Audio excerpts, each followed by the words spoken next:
You're listening to an Airwave Media Podcast. Instagram teen accounts have automatic protections for what teens see and who can contact them, plus time management tools. And Instagram will continue adding built-in safety features to help create age-appropriate experiences. Learn more about teen accounts and Instagram's ongoing work to protect teens online at instagram.com/teenaccounts.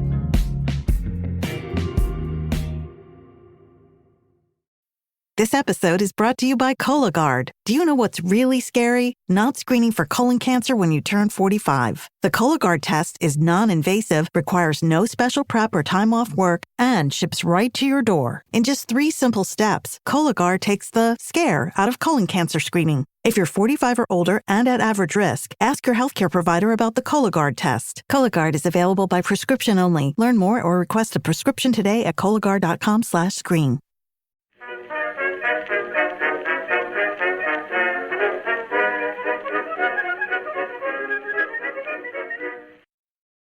Hello everyone and welcome to History of the Second World War, episode 252, Greece Part 4, Spring 1941.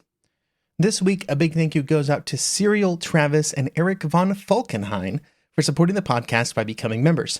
I hope von Falkenhayn didn't hear about the very rude words I said about him back in the Verdun series of History of the Great War.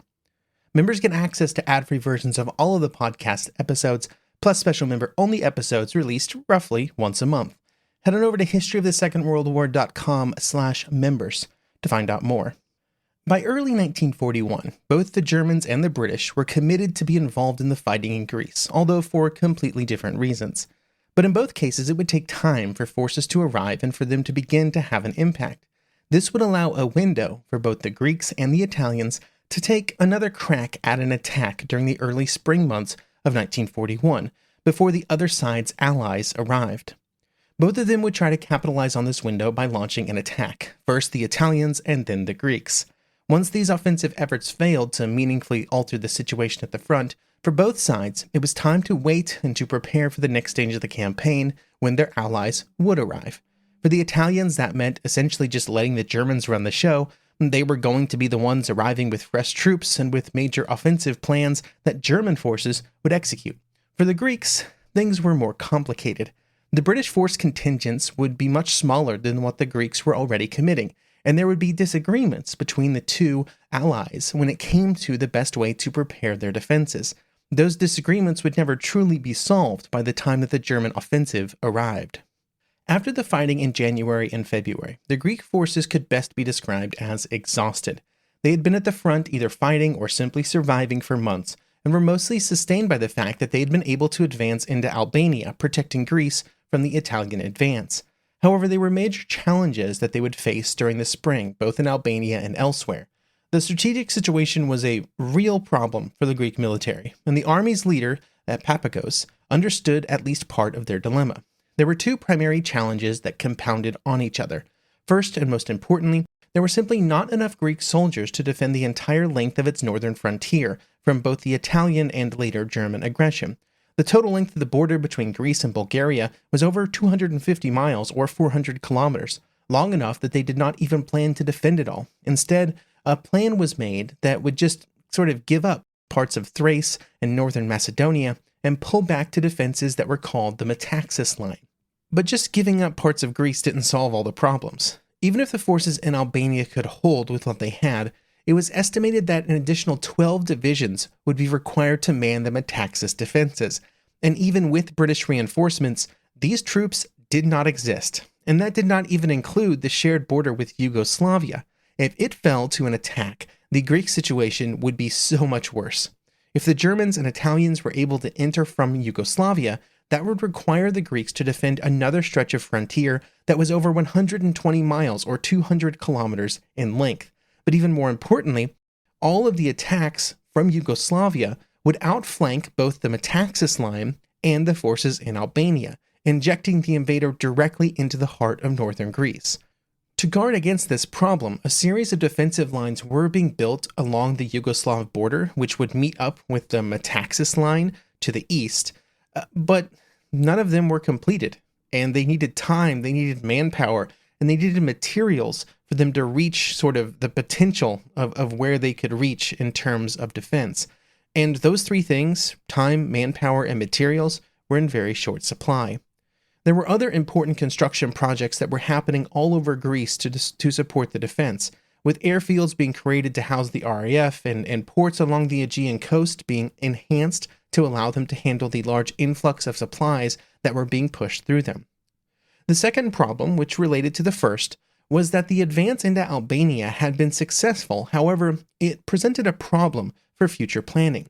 There were very real concerns that retreating out of Albania and into Greece would cause a collapse in the fighting spirit of the troops, particularly if that retreat into Greece brought them far to the south, surrendering large areas of northern Greece that the troops had been fighting over. But leaving the forces in Albania just extended the length of the front to be defended and made them very susceptible to getting cut off if the German attack was successful from Bulgaria and Yugoslavia. And there was no real way around this problem of what to do with the advance in Albania, because the Greeks were not going to be capable of just ejecting the Italians from Albania entirely, and so it wasn't clear what they should do. Meanwhile, back at the front, in mid-February, the Greeks would launch a series of attacks to try and adjust the front in Albania to provide for better defense in the months that followed. But these attacks could not be sustained over a long period of time, and little was gained except, again, just a bit more Albanian territory. It's worth noting that on February 28th, the RAF had its most successful day of the entire campaign, when a squadron of Hurricanes and Gladiators shot down a combined 27 Italian aircraft. But while there were small successes like that, good job, British pilots, news began to arrive that the Italians were preparing for their next attack as well, which would begin in March, and so the Greeks had several weeks to prepare their defenses to hopefully stop another Italian offensive. After the early disasters experienced by the Italian units in Albania, their commander had been replaced, and the Italian attacks that would be launched in the spring of 1941 would be led by General Ugo Cavaliero. In what almost seems like a comedy bit, after the failures of the earlier Italian attacks, Cavaliero decided that, instead of attacking the weakest point in the Greek line, he would instead attack the strongest. This meant that instead of an attack on the Greek positions around Korka, where the fighting had been happening earlier and where the Greeks had probably overextended themselves, he would instead focus on the areas around Katsuro. He made this decision because he believed that by attacking such a strong position, he could catch the Greeks off guard. The Greek defenses in the Katsura sector had been more active than those in other areas of the front, so he thought that they might be easier to deal with. This was, to put it simply, a bad choice. I can see the logic that leads to this kind of decision, trying to outsmart the enemy in a closer we are to danger, further we are from harm kind of way. But it would not work. There were other voices on the Italian side that did not agree with these plans, including General Guzzoni, who would be put into the position of the Undersecretary of War. He wanted to attack on the Greek right to try and execute as much of a flank maneuver as possible, given the constraints placed upon the Italians by the geography and the Yugoslav border. But Cavaliero already knew what he was going to do, and he was in no mood for his plans to be changed. The grand attack would begin on the morning of March 9th, and as most offensives began, it would start with a heavy artillery barrage. The initial bombardment actually did catch many of the Greek units off guard and caused some immediate issues. However, some of them had been warned due to intercepted Italian radio messages, one of which was a message from Mussolini, which included the words, "It is not possible that the Italian army cannot push back the inferior Greek army," which of course made it pretty clear that an attack was going to happen. Regardless of the exact level of warning that the Greek units had, the challenge for the Italian infantry was that when the artillery began to focus on targets behind the front in preparation for the infantry moving forward, the Greek defenders were allowed the time to take their positions to meet the attack before the Italian infantry arrived. It was the classic problem from the First World War, for example. This was a huge problem for a lot of armies during that war. Their artillery would move up through the front and over the front and past the front before the infantry could get to the attack, and then therefore the defenders would have time to prepare for that attack and to disastrous consequences. The same kind of thing would happen here. One of the key positions around which the entire offensive would eventually hinge was Hill 731. This was one of the strongest Greek positions and absolutely critical to the overall defense of the area. it had to be taken by the Italians. It was absolutely mandatory. It would not be taken. In a situation reminiscent of the first Italian attacks out of Albania, most of the attacks on the first day did not achieve their objectives, which should have been an immediate concern. And just like those earlier attacks, they did not stop on the first day, and instead plans were immediately put in place for another attack the following day. Even greater focus on the second day was put on Hill 731, which mostly meant even more Italian artillery guns were used in the bombardment on the Greek positions. What followed was an entire day of attacks, which included 7 separate attacks on Hill 731, none of which were successful. During the day, even though Hill 731 was important for many good tactical reasons, it also began to take on something a bit bigger. It became a symbol of Greek resistance. Cavallero wanted it captured and continued the attacks, and they would continue on March 11th. Another small note is that the weather during these attacks was not perfect. These were not nice, pristine spring days. In fact, during the battle, Mussolini would make a rare visit to the front lines, but he found it disappointing due to the weather, which was generally constant drizzle and gloom. Mussolini was gloomy as well, as it became clear that the offensive would not achieve a quick victory. But this was the last time the Italians would have a chance to win the war by themselves, without German assistance, and so the attacks continued on March 11th. The exact same structure was followed: artillery, then attack, then casualties, then repeat.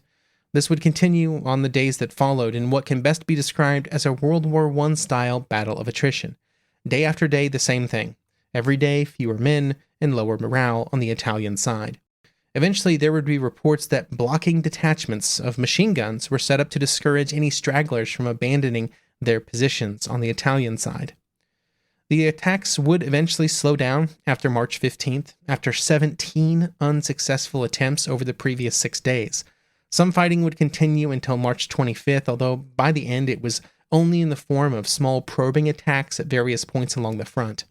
In their spring attack, the Italians had gained essentially nothing, but in exchange for that nothing, they had suffered around 12,000 casualties.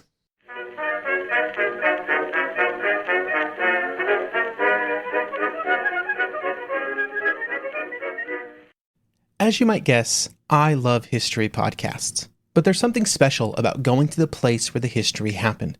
Chase History Tours can help take you there. Chase History Tours has a special early bird rate on their 2026 Christmas Markets and History Tour, which is a 10-day adventure through France, Germany, and Austria. The founder of Chase History Tours, Will Clark, will accompany you through Strasbourg, Nuremberg, Munich, and other gorgeous locations. During the 10-day tour, an entire day is dedicated to the important role that Nuremberg would play before, during, and after the Second World War, including a visit to the Nazi Party rally grounds and Courtroom 600, where the Nuremberg trials took place. You'll also have some time in Munich, should you wish to visit a certain beer hall of Push fame. Will has partnered with local historians in each location, and the group will be small, capped at just 16 guests. That's a small group, local experts, really cool-looking history markets, the footsteps of history.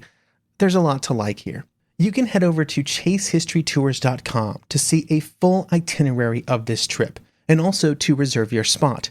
And if you reserve that spot before April 15th, 2026, you could save 10% on your rate through their early bird special. That is chasehistorytours.com, and look for their Christmas Markets and History Tour. Hi everyone, I'm Charlie Cox. Join us on Disney Plus as we talk with the cast and crew of Marvel Television's Daredevil Born Again. What haven't you gotten to do as Daredevil? Be in the Avengers. Charlie and Vincent came to play. I get emotional when I think about it. One of the great finales of any episode we've ever done. We are going to play Truth or Daredevil. What? Oh boy. Fantastic. You guys go hard, man. Daredevil Born Again official podcast Tuesdays, and stream season 2 of Marvel Television's Daredevil Born Again on Disney Plus.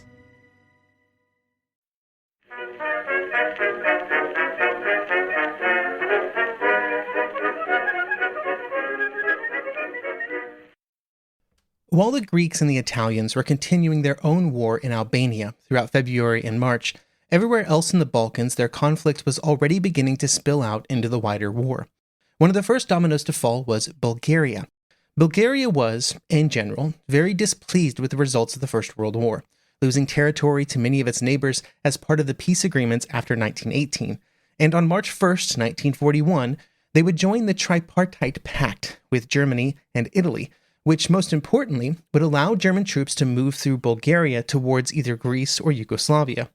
The very next day, the first troops of the German 12th Army would begin crossing the Danube into Bulgaria from Romania. The agreements with Bulgaria were critical for German plans because it allowed them to break out of the narrow geographical area that the Italians and the Greeks had already been fighting over in Albania. It also greatly simplified any plans for the invasion of Yugoslavia because it opened access to hundreds of additional kilometers of the border. The agreement was a key win for German diplomacy, while also including provisions that prevented the Bulgarians from becoming too involved in the wider war, allowing them to control their own military forces. They weren't forced to do anything. While things were coming together nicely on the German side, on the Greek and British side, the early days of March would be anything but successful for their relationship. The two countries would have to work together to stop any German attack, and that was proving to be quite challenging. The final decision to land British troops was made on March 7th, even though there were already misgivings on the British side about whether or not committing valuable ground forces was the right move, given the overall balance of power in the region. There were also some disagreements between the Greek leaders and the British representatives on the scene in Greece. There were two primary problems: how many men were going to be there, and where would they be expected to defend, which we will discuss in more detail in a moment. But at the root of both problems was the fact that since conversations of British intervention had started in late 1940, the overall commitments and plans were always very, very fluid. Exactly how many troops would be available? Where would they land? What their goals were all questions with answers that caused wide gaps in understanding between the Greeks and the British. During early March, decisions and ambiguities could no longer be pushed into the future. There were men literally on ships on their way from Cairo. Exact decisions and plans and commitments had to be made. The primary area of disagreement, but also maybe the most urgent area that required agreement immediately, was where exactly the British and Greek forces planned to defend against a possible invasion. The challenge that the defenders faced was that Greece is kind of shaped like a funnel, and so the further north that the defenders decided to defend, the longer the defensive line that they would be forced to hold. The Greek commanders were at least a little realistic about this, and they had already written off most of eastern Thrace and Macedonia, but they had shifted their efforts to the Metaxas line. The British thought that even that line of defenses was too far to the north and to the east, and instead favored a line of communications known as the Aliákmon Line. From a strictly military perspective, ignoring all other considerations, this was probably the correct move. The combined British and Greek forces were going to have many problems, one of which was strictly just a matter of numbers, and so picking a defensive line that was shorter and further south was better. However, the Greek leaders had to take into account the political dimension of such a decision, and they felt that they had to put some emphasis on making sure that at least some territory in Macedonia and Thrace was defended. Eventually, the Greeks would be forced to give in to British demands, and the decision was made to concentrate British and Greek forces on the Aliákmon Line, while a few Greek divisions continued to man the Metaxas Line as a kind of screening force. Even if they both eventually agreed to the idea of defending the Aliákmon Line, there were more problems that they would have to face, because the Aliákmon Line of defenses were far from finished, and in many areas that the British were about to occupy, they were more theoretical. In fact, the first-hand accounts of the first British forces to arrive are full of stories of work still continuing on the defenses as they started to take up positions. Chas Wheeler of the 6th New Zealand Field Company would later recount, quote, "Hundreds of laborers worked steadily excavating the tank trap. Their methods were crude: baskets and buckets, sacks for carrying spoil, no barrows. The big steam excavator, which could have competed with the whole gang, lay idle. The driver sat gazing hopelessly at its disabled vitals. A couple of Kiwi mechanics set it running in 2 hours and kept it working 24 hours a day until it had done all that could be done." End quote. This is just one account, again, of this kind of work happening as the British forces arrived, which didn't do a lot to instill a lot of confidence. The New Zealanders also very quickly realized that while the construction was taking place, and while the Greeks were doing a good job at building them, They were also clearly not well versed in the construction of military defenses.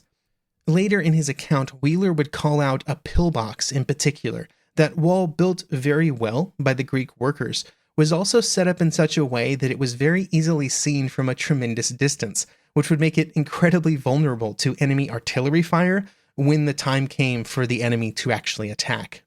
The precise line to be defended and the state of the defenses on that line were only important if there were men in place to actually do the defending. Over the 6 months leading up to March 1941, there had been many discussions among the British leaders around which troops were available for service in Greece and when they could move into position. Wavell, at Milley's command, was in a position where he had a lot of important areas to defend, and he did not feel that he had the resources to defend all of those areas adequately. It did not help that on a theater level, the British were heavily outnumbered by the forces that the Italians could call upon, although the British were somewhat lucky that the Italians spread their forces over multiple objectives like Egypt and Albania. Not everything was bad news during the early months of 1941, though, because it would be in those months that the help received from the Dominions would begin to arrive. To put it quite clearly, the British position in the Middle East during 1941 was largely held up by the arrival of the divisions from Austria and New Zealand, which were arriving at that time. They would also play the central role in any expedition to Greece, with the 7th Australian Division and the 2nd New Zealand Division specifically earmarked to make their way to Greece when the time came. Although eventually the 6th Australian Division would swap places with the 7th, and so the 6th would be the one going to Greece, that wasn't necessarily the original plan. The good thing that the British had going for them was that the units that they were committing were highly motorized, and this gave them a lot of flexibility and mobility.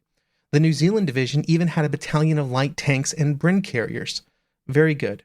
Unfortunately, those advantages would be difficult to take advantage of in Greece due to the geography and the areas in which the fighting would be taking place. These infantry divisions would be joined by some independent armored units, the 4th Hussars and the 3rd Royal Tank Regiments, being dispatched in early March. All of these forces would not be disembarked at Salonika, the port that had been used during the First World War, but they would instead be dropped off further south due to concerns that Salonika was too close to the front line. In total, around 58,000 men would be sent, with 35,000 of those being frontline forces and the rest being support personnel. But it would take time for all of these forces to arrive and to prepare to defend their positions. The most important impact of this was the fact that, due to the lack of shipping, it sometimes took a long time for an entire division to arrive in Greece. Just 2 weeks before the attack began, the full 6th Australian Division was not in Greece, with some of its units already at the front, while some were still being ferried across the Mediterranean, while some were still in Egypt. While of course the units that were available could fight without the entire division being in Greece, it didn't help the cohesion of the forces involved, and just exacerbated the manpower disadvantages that the Allies would be laboring under for the entire campaign. The situation in the air was actually worse than on the ground, with the Greek Air Force having experienced a lot of attrition during the fighting in Albania, and the RAF squadrons that were committed being inadequate once the Luftwaffe became involved. At the time of the German attack, there were only around 80 RAF aircraft that were fit to fly in Greece, and only 3 squadrons of those were single-engine fighters suitable to defend against German aircraft, and only one of those was made up of Hurricanes. Against this, the Germans would be committing over 400 aircraft, which would create a scenario in which the Allied forces on the ground felt like they would receive very little help from the air over the course of the campaign. The Germans had almost complete air superiority. As would so often happen during the war, this was a major blow to morale at a time when the Allied forces were already laboring under many disadvantages. But regardless of all these problems or challenges that they may have faced, during the first and second week of April, the Australians and New Zealanders were moving or at the front and taking over positions from the Greeks, although the shifting of forces and responsibilities would continue right up until the German attack. But that attack will have to wait one additional episode, because next time we have to talk about the Battle of Cape Matapan, one of the Royal Navy's greatest victories in the Mediterranean theater.